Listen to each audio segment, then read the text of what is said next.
अबीर गुलाल खेल रहे, उन्होंने आके घर में लगाया। मुझे वो तस्वीर खुद के लिए बहुत प्यारी लगी और बिना सोचे बिना कोई बहुत वो किए, अब तो मुझे कई बार लगता है कि क्यों ही कर दिया, चुपचाप घर में मनाता रहता, किसी पब्लिक को न बताता तो मैं बहुत अच्छा विचारक होता।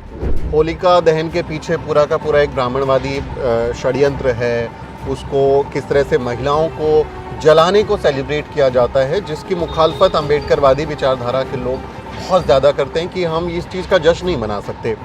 तो ये तस्वीरें सिर्फ मतलब आपकी यादों से तो नहीं है, इसके महत्व है, इस बात को तो आपको देखना चाहिए। सामने वाली विरोधी विचारधारा है जिसने ये थोप दिया हमारे ऊपर, लेकिन आपको ये तो समझना होगा ना कि वो बहुत मजबूत विचारधारा है और जिसके मुकाबले आप एक दूसरा विचार ला रहे हैं वो अभी उतना मजबूत नहीं हुआ है कि वो उसको काउंटर रेवोल्यूशन के दौर पे ले आएगा और पलट के रख देगा एकदम।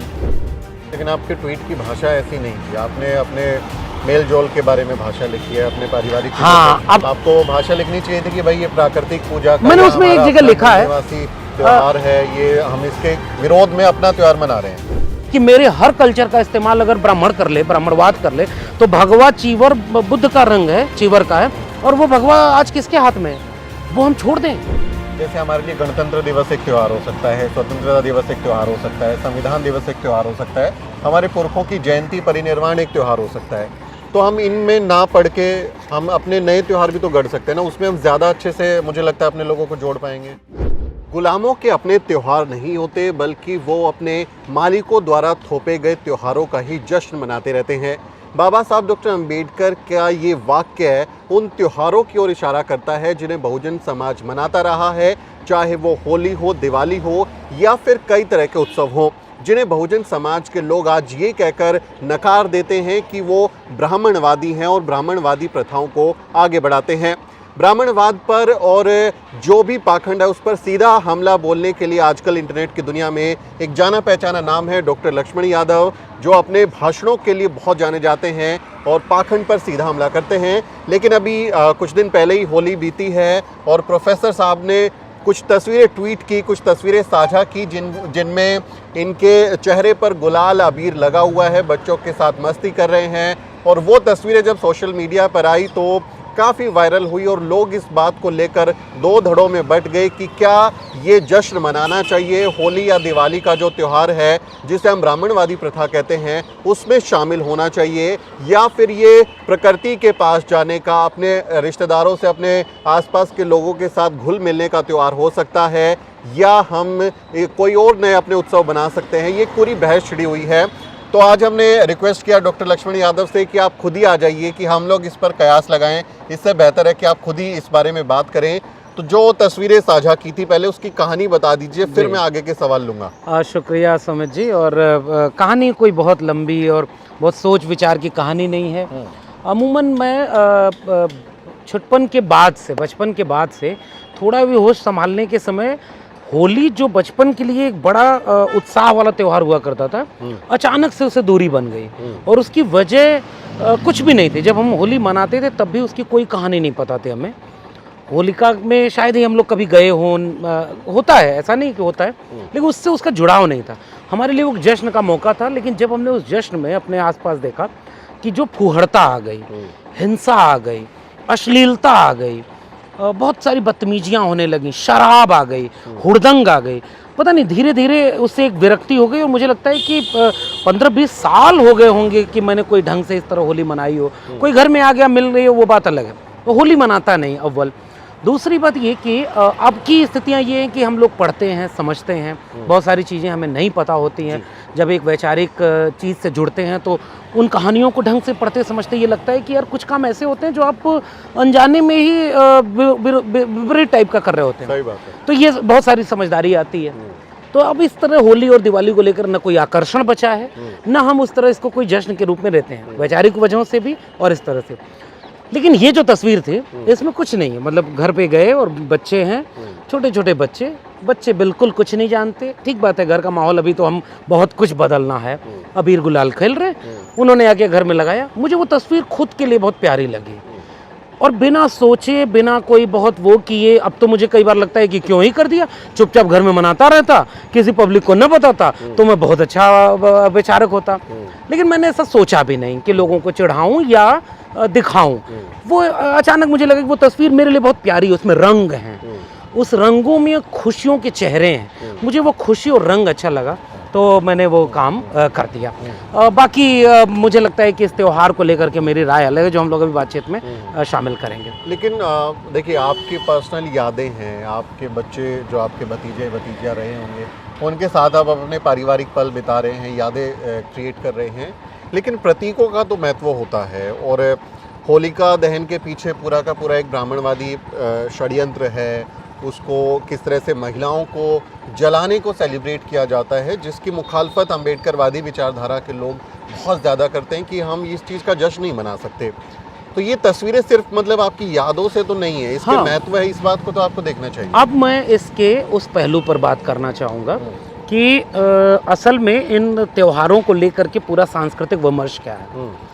दो तरह की चीज़ें हैं। ये बिल्कुल ठीक बात है कि हम लोग जिस विचारधारा में हैं, हम फूले, अंबेडकर, पेरियार, शाहू, बिरसा, जयपाल, इन सब की बात अगर करते हैं तो इन सब में एक चीज़ कॉमन है कि किसी भी तरह के वर्चस्ववादी संस्कृति के खिलाफ एक समानतावादी और न्याय समता परक विचार पर हम लोग पढ़ते, लिखते और काम कर रहे हैं। उसमें फिर पाखंड अंधविश्वास के खिलाफ हम लड़ाई लड़ रहे होते हैं। अब यहाँ दो पहलू आते हैं। दलित समाज जिस लोकेशन पर खड़ा है, शेड्यूल ट्राइब में आने वाली जातियाँ वर्ण व्यवस्था में, क्योंकि वर्ण व्यवस्था भी शुरुआत से नहीं है, हम लोग जानते हैं फूले साहब से लेकर अम्बेडकर साहब का ये विचार इसमें ये है कि क्षत्रिय जातियों का कॉन्सेप्ट पे दोनों को आप देखेंगे, वो कहेंगे कि रूलिंग क्लास जो था, शासक जातियाँ थीं, उनमें बहुत सारी जातियाँ थीं, ओबीसी की ढेर सारी जातियाँ, दलितों में गोंडवाना लैन, जो ट्राइब में आते हैं भीलवाड़ा, इन सब के लोग रूल करते थे, शासक थे। इन्हें जानबूझकर वर्ण व्यवस्था में अपमानित करने के लिए शूद्र और अछूत और इन सब में बनाया गया। इस आरोपित ब्राह्मणवादी संस्कृति का हम मुखालफत करते हैं। वैसे ही इसका दो विमर्श है त्योहारों का, खासकर मैं होली की अगर बात करूं, चूंकि विमर्श इसी पर हो रहा है। बाबा साहब की जिस कोटेशन से आपने शुरू किया वो बिल्कुल वैचारिक लड़ाई है कि भाई अगर कोई आरोपित संस्कृति है उसे हम मान करके जो अपने ही खिलाफ विमर्श में जा रही है उसे हम नहीं मानेंगे।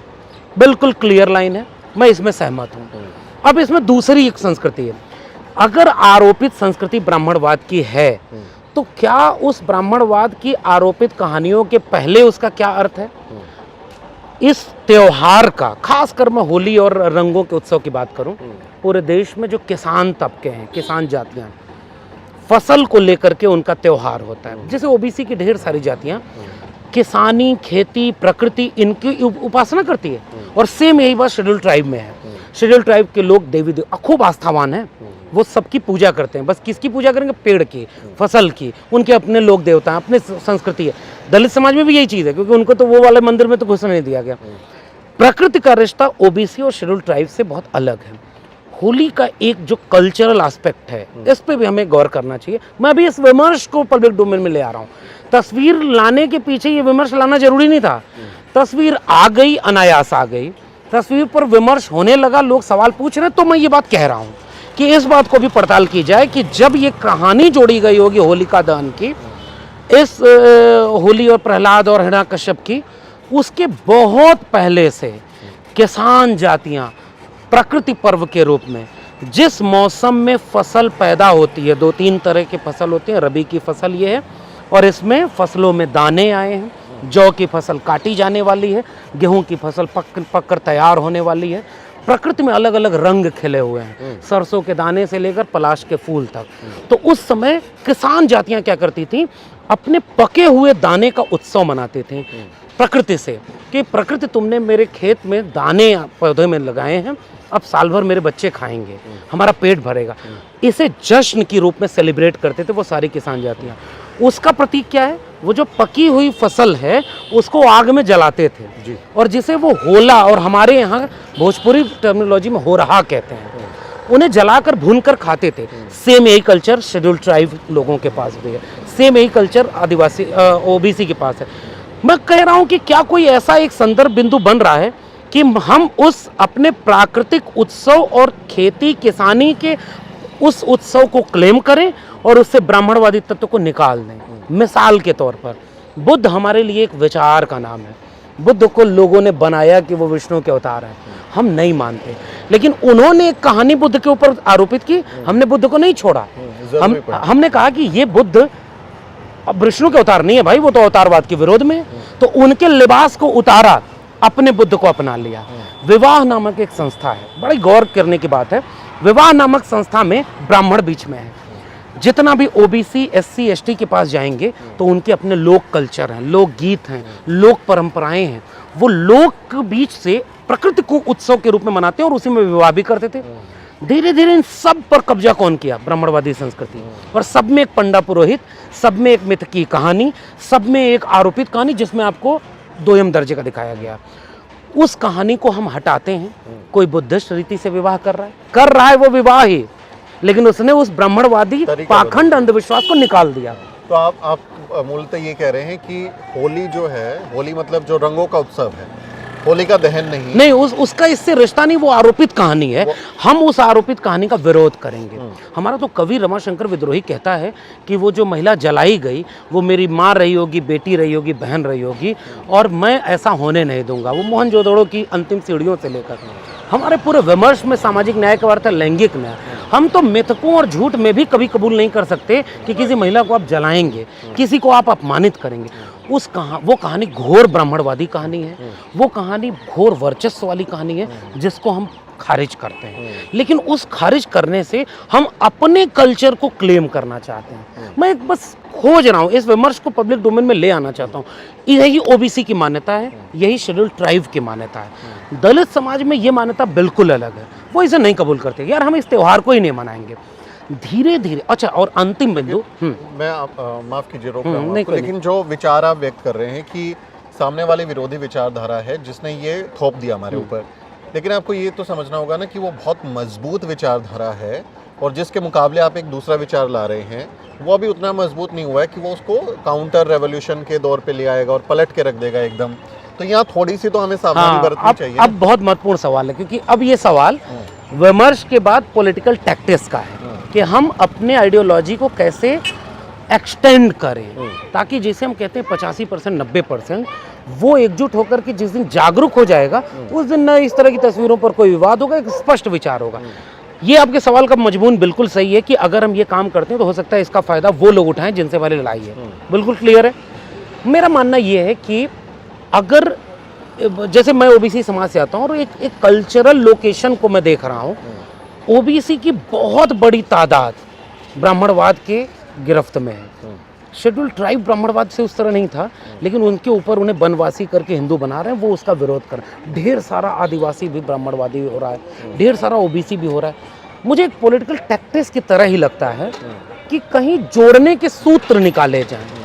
अगर हम त्योहार को एकदम खारिज कर देंगे, ये काम अर्जक संघ कर चुका है। मैं उसको अपमानित और या उसको दोयम नहीं कर रहा हूँ। शायद मैं कमजोर हूँ इसलिए मैं बीच का रास्ता निकालना चाह रहा हूँ। मैं बुद्ध की तरह सोच रहा हूँ कि मध्यम मार्ग कोई होगा क्या, वो रास्ता। ओबीसी को जोड़ने के लिए अगर मैं उनको बिल्कुल कह दूं कि ये सारे त्योहार खत्म करो, तो फिर वो शायद उस जगह पर अभी जुड़ने को तैयार नहीं। फिर इसका लाभ कौन ले रहा है? फिर तो ये लाभ वही बीजेपी ही ले रही है। वो इनको हिंदू बनाने में कामयाब हो रही है, वो आदिवासियों को भी कामयाब हो रही है। मैं सोच रहा हूँ कि अगर ये लोग ट्रोल कर रहे हैं, मैं इसलिए नहीं फोटो डाला, मैं सोच रहा हूँ कि क्या ऐसा कोई रास्ता निकलेगा क्या, खुशियों को, रंगों को, प्रकृति को, फसल को अगर हम ब्राह्मणवाद के चंगुल से निकाल के एक बड़ी आबादी को ये संदेश देने में कामयाब हो जाएं कि तुम, ठीक बात है कि अभी एकदम से नास्तिक इस देश में अभी बहुत कम लोग हैं। बुद्धिस्ट होने के लिए कितने % लोग बने हुए हैं? बाबा साहब बुद्धिस्ट बन गए, उसके बाद कितने लोग बने? वो एक कठिन रास्ता है। मैं ये नहीं कह रहा हूँ कि इसमें कोई कमजोरी है, मैं ये कह रहा हूँ कि वो बहुत शानदार रास्ता है। लेकिन अभी वहाँ तक जाने में, जैसे मैं कई बार सोचता हूँ कि मानवर कांशीराम साहब नहीं कबूल कर पाए, जबकि उन्होंने कहा था कि मैं बहुत बड़ी 1 करोड़ लोगों के साथ बुद्धिस्ट बनूंगा। बहन जी अभी तक नहीं बनी है। मुझे पता नहीं क्यों लगता है, चलो वो राजनीति है, सामाजिक आंदोलन के लोग काम कर रहे हैं, तो हमारा काम है कि हम पाखंडवाद, ब्राह्मणवाद, अंधविश्वास, इस पर कोई समझौता नहीं करेंगे। लेकिन आपके ट्वीट की भाषा ऐसी नहीं थी, आपने अपने मेल जोल के बारे में भाषा लिखी है, अपने पारिवारिक। हाँ, अब आपको भाषा लिखनी चाहिए थी कि भाई ये प्राकृतिक पूजा का, मैंने उसमें एक जगह लिखा है, त्योहार है, ये हम इसके विरोध में अपना त्योहार मना रहे हैं। हाँ नहीं, मैं उसको और अब स्पष्ट कर दूं। मैंने उसके बाद एक लंबी पोस्ट लिखी, फेसबुक पर लिखी, ट्विटर पर तो नहीं आई। मैंने उसमें बाकायदे 3 पैराग्राफ में पहला पैराग्राफ लिखा कि मैं होली नहीं मनाता और क्यों नहीं मनाता। पहले बिना जाने में नहीं मनाता था, अब मैं जान गया और अश्लीलता से अब बिल्कुल किनारे हो गया। दूसरा पैराग्राफ लिखा कि इस तस्वीर में क्या है, इस तस्वीर में होलिका दहन नहीं है, इस तस्वीर में केवल गुलाल है, बच्चे हैं, खुशी है, चेहरा है, रंग है। फिर मैं गुलाल और अबीर तो हाँ उसका रिश्ता जुड़ा हुआ है, बिल्कुल ठीक है। मतलब मैं उसी रिश्ते को किसी दिन नहीं लगाते ना, नहीं मैं होली होती है उसी दिन लगाते मैं हैं। उसी रिश्ते को प्रकृति पर्व से जोड़ना चाह रहा हूँ। मेरे घर पे दिवाली थी, मैं दिवाली भी उस तरह नहीं मनाता, लेकिन मुझे मन किया कि मैं दीपावली के दिन मेरे घर में एक बहुत अच्छी बुद्ध की एक प्रतिमा रखी हुई, किसी ने भेंट की। मुझे लगा कि सब लोग अपने देवी देवता को मना रहे हैं, मैं देवी देवता की पूजा नहीं कर, मैं बुद्ध की पूजा नहीं करता। मुझे पता नहीं क्यों अच्छा लगा कि बुद्ध की उस प्यारी सी सौम्य तस्वीर के सामने अगर दीपक जलेगा तो वो इमेज बहुत अच्छी होगी। आज भी मेरी सोशल मीडिया पर वो तस्वीर पड़ी हुई है। मुझे लगा कि वो खुशी मेरे लिए मायने रखती है। हाँ, मुझे अब ये हो सकता है कि मैं और राजनीतिक रूप से या सामाजिक रूप से सजग हो जाऊं कि मैं अभी अपने समाज को उतना तैयार नहीं कर पाया हूं कि प्रकृति पर्व और होलिका दहन में फर्क नहीं कर पा रहा है, जो आपका सवाल था। मैं इससे सहमत हूं। अगर वो घालमेल हो जाएगा तो उसका ब्राह्मणवादी फायदा उठा लेंगे, लेकिन फिर भी मुझे लगता है कि मुझे क्लेम करना चाहिए अपनी प्राकृतिक परंपरा पर, कल्चर पर। और इसलिए कह रहा हूं, होलिका दहन की कहानी बाद में जोड़ी गई। प्रकृति पर्व का उत्सव बहुत दिन से मनाया जा रहा है और वो एक दिन के लिए कोई भी दिन हो सकता है, मैं किसी और दिन में गुलाल लगा सकता हूँ, इस बात से सहमत हूँ। लेकिन मेरा मैसेज केवल ये है कि वो खुशियों के बहाने, मनुष्य होते रहने के बहाने हमें त्योहार चाहिए। हम बुद्ध नास्तिक थे, बुद्ध की पूजा इसी देश में होने लगी और लाख आप कहिए कि अगरबत्ती मत जलाओ बुद्ध के सामने, लोग कहते हैं कि यार हमारे लिए बड़ी चीज़ है। बाबा साहब को लोग पूजते हैं, जबकि बाबा साहब ने कहा व्यक्ति पूजा मत करना। हम उसका विरोध नहीं करते क्योंकि हम जानते हैं कि बाबा साहब की कीमत इन लोगों के लिए बहुत बड़ी है। इसलिए वो ट्रांजिशन का फेस है, उसमें वो उन्हें पहले पूजेंगे, फिर पढ़ेंगे, फिर अपना लेंगे। मुझे इसीलिए लगता है कि ओबीसी समाज, और इन 2 लोकेशन पे ही मैं बात कर रहा हूँ, शेड्यूल्ड ट्राइब और ओबीसी, किसान, कामगार, प्रकृति से जुड़े हुए लोग हैं। मैं उनमें से ब्राह्मणवाद, मनुवाद और अंधविश्वास पाखंड की कहानियों को हटा देना चाहता हूं, क्योंकि मेरे हर कल्चर का इस्तेमाल अगर ब्राह्मण कर ले, ब्राह्मणवाद कर ले, तो भगवा चीवर बुद्ध का रंग है, चीवर का है, और वो भगवा आज किसके हाथ में है? वो हम छोड़ दें। शिवाजी का भगवा हम एक गौ हत्या करने वाले और लिंचिंग करने वाले हाथ में भगवा है, मुझे उसके हाथ के भगवा को निकालना है और अपने कल्चर को क्लेम करना है। मुझे उस प्रकृति पर्व को क्लेम करना है। हाँ, उसमें जहाँ जहाँ कहानियाँ आएंगी मैं उसे थोड़ा और शार्प करने की कोशिश करूँगा कि इसका उपयोग ब्राह्मणवादी न कर लें। मैं इस पे और काम करने की कोशिश करूँगा। ये मेरा टिप्पणी। मैं बहुत एक आखिरी सवाल ले रहा हूँ क्योंकि इनके पास समय की कमी है, आपको जाना है। एक तो ये है कि हम उस कल्चर को क्लेम करते चलें साथ साथ में, या फिर हम अपना नया कल्चर बनाएं। जैसे हमारे लिए गणतंत्र दिवस एक त्यौहार हो सकता है, स्वतंत्रता दिवस एक त्यौहार हो सकता है, संविधान दिवस एक त्यौहार हो सकता है, हमारे पुरखों की जयंती, परिनिर्वाण एक त्यौहार हो सकता है। तो हम इनमें ना पढ़ के हम अपने नए त्यौहार भी तो गढ़ सकते हैं ना, उसमें हम ज़्यादा अच्छे से मुझे लगता है अपने लोगों को जोड़ पाएंगे। मुझे लगता है कि ये बहुत बेहतर सुझाव है और मैं चाहता हूँ कि मेरा समाज इतना जागरूक हो, क्योंकि ये कोशिश मान्यवर कांशीराम और उनके पहले, मान्यवर कांशीराम के पहले 60-70 के दशक में अर्जक संघ जब काम कर रहा था तो मुझे एग्जैक्ट संख्या शायद 14 मानवतावादी त्यौहार मनाता था। उसमें गणतंत्र दिवस और ये सब था। फिर बाबा साहब से लेकर के फूले साहब, शाहू जी, संविधान दिवस, सारे वो मानवतावादी त्यौहार है। अर्जक संघ की अपनी उपासना पद्धति है, अर्जक संघ के मानवतावादी त्यौहार है, कांशीराम साहब के अपने कल्चर के लोग हैं, बाबा साहब को मानने वाले लोग हैं, बहुत सारा। बिल्कुल मैं चाहता हूँ, मैं इससे सहमत हूँ कि हम एक अल्टरनेट कल्चर डेवलप करें। मैं एक सवाल पूछ रहा हूँ कि अगर आज की डेट में मेरे समाज का 90% तबका भी उससे जुड़ा नहीं है, तो मैं उनके कल्चर को पूरी तरह छोड़ करके, जैसे मैं ओबीसी को नास्तिक नहीं बना सकता अभी की डेट में। मेरी पहली प्राथमिकता ये है कि ओबीसी किसी बाबा के पाखंड से दूर हो जाए।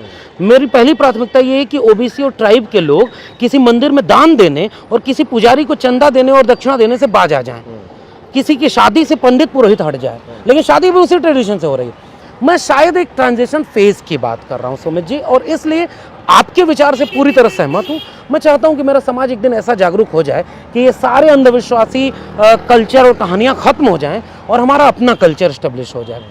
इसलिए मैं इससे सहमत हूँ, लेकिन जब तक वो नहीं हो रहा है, मैं सोच रहा हूँ कि एक कोई बीच का रास्ता जिससे ऊपर का लिबास हट जाए अंधविश्वास का, पाखंडवाद का, ब्राह्मणवाद का, और उसके बीच से जो लोग जिसके जहन में प्रकृति है उस प्रकृति में ब्राह्मण और पुरोहित को हटा के मैं उस खुशी के त्यौहार को, प्रकृति के पर्व को उनके पास ले चलूं। और इसीलिए सरहुल मनाया जाता है। आदिवासी अपने इलाके में प्रकृति के हर फसल के उत्सव मनाते हैं और वो बिल्कुल रंग रोगन, दक्षिण भारत में चले जाइए, रंगों का उत्सव मनाया जाता है। अगर मान लीजिए यही अबीर हमारे अपने त्योहारों में मनाई जाने लगे, क्या हम अबीर छोड़ देंगे? मान लीजिए मेरा मन किया अंबेडकर जयंती के दिन मैं गुलाल लगाऊं आपको। मैं महाराष्ट्र में था और मुझे लोग नीले रंग का गुलाल लगा रहे थे, तो गुलाल वही है, क्लेम कर रहे हैं और मैं इससे सहमत हूँ। हमें क्लेम करके एक और अच्छी दुनिया बनानी है कि जिसमें पाखंडी, अंधविश्वासी ये सारे मिथ टूट जाएं और हम अपने ओरिजिनल क्लेम में रंग, प्रकृति, उत्सव, खुशियाँ हम सब मनाने के सारे अपने कल्चरल ट्रेडिशन को क्लेम कर सकें। क्लेम तो बहुत कुछ करना है, ये हमारे पुरखों का देश है और उससे पुरखों की जो संस्कृति है वो स्थापित हो पाए, हम लोग एक ऐसा समाज बना सकें जहाँ कोई भेदभाव ना हो। तो बहुत सारी उम्मीदें हैं। बस एक उम्मीद बस यही रहेगी कि इतना ट्रोलिंग मुझे लगता है लोग हैं, सार्वजनिक जीवन में आप हैं तो आप तारीफ भी सुनेंगे और आप आलोचना भी सुनेंगे।